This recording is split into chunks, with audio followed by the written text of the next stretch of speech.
नमस्कार, मी सुमित शंकर सावंत आणि तुम्ही पाहताय TV9 मराठी न्यूज टॉप 9 या बुलेटिनमध्ये तुमचं स्वागत। सुरुवातीला देशमुख हत्येला 2 महिने पूर्ण झालेले आहेत, तर त्याच्या अपडेट काय त्या संदर्भातल्या बातम्या बघूयात।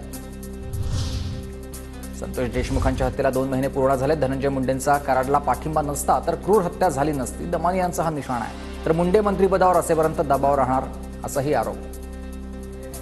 आज 2 महिने पूर्ण झाले तर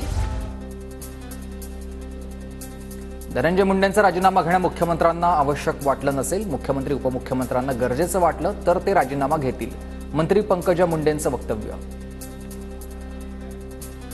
निर्णय घेणं माझ्या लेवलवर म्हणजे शक्य नाही, ते मुख्यमंत्री आणि उपमुख्यमंत्री घेतील। त्यांना असं वाटलं की तसं घेणं आवश्यक आहे तर ते घेतील, तसं आवश्यक अजून वाटलं नसेल म्हणून त्यांनी घेतला नसेल, ह्याच्यावरचं जे काही मांडणं आहे तेच मांडू शकतील। धनंजय मुंडेंच्या विरोधात फडणवीस दादांसह सीबीआय, कॅग आणि लोकायुक्तांना पत्र दिल्याची अंजली दमानी यांची माहिती आहे। 4 प्रकरणात मुंडेंची आमदारकी रद्द झाली, आताही रद्द झाली पाहिजे। टोलवाटोलवी न करता मुंडेंच्या राजीनाम्याचा निर्णय घ्या, अशीही मागणी। लोकायुक्तांनी त्या सगळ्या कृषी घोटाळ्याची चौकशी करावी आणि ऑफिस ऑफ प्रॉफिटसाठी आणि त्यांची आमदारकी सुद्धा रद्द झाली पाहिजे। 4 प्रकरणात ती रद्द झाली होती आणि या प्रकरणात देखील व्हावी, असं माझं स्पष्ट मत आहे। बीड हत्या प्रकरणामध्ये धनंजय मुंडेंचा प्रत्यक्ष संबंध दिसत नाही, बावनकुळेंची प्रतिक्रिया। तर मुंडेंवरील आरोप सिद्ध झाल्यावर कारवाई केली जाणार, बावनकुळेंची ग्वाही।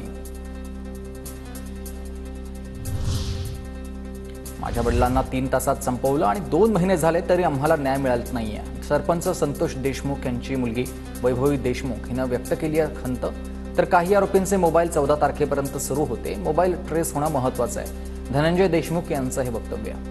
त्यांनी माझ्या वडिलांना 3 तासात संपवलं आणि त्यांना न्याय मिळवण्यासाठी किंवा आरोपींना अटक करण्यासाठी आज इतका वेळ का लागतोय? आज 2 महिने झाले, म्हणून माझी विनंती आहे की लवकरात लवकर आम्हाला न्याय मिळवून द्या। गुंडांच्या दबावाखाली लोकांना राहावं लागत होतं, गुंडांच्या त्रासाला कंटाळून 500 व्यापारी परळी सोडून गेले, सुरेश धस यांचा आरोप आहे। धनंजय मुंडे प्रकरणी मोर्चात भूमिका स्पष्ट केली होती। वाल्मिक कराड हे धनंजय मुंडे यांच्या जवळचे आहेत, जनतेच्या मनामध्ये संशय राहू नये म्हणून मंत्रिपदाचा त्याग करावा, प्रकाश सोळंके यांचं वक्तव्य। हा तपास पूर्ण होईपर्यंत त्यांनी मंत्रिपदाचा त्याग करावा, याच्या बाबतीत आमचे नेते अजितदादा पवार आणि मुख्यमंत्री देवेंद्र फडणवीस याच्या बाबतीत योग्य तो निर्णय घेतील अशी माझी अपेक्षा आहे। बीडमधील सरपंच संतोष देशमुख हत्या प्रकरणाला 2 महिने पूर्ण, आरोपींची संतोष आंधळे अद्याप फरार आहे आणि पोलिसांकडून शोध त्याचा सुरूच आहे।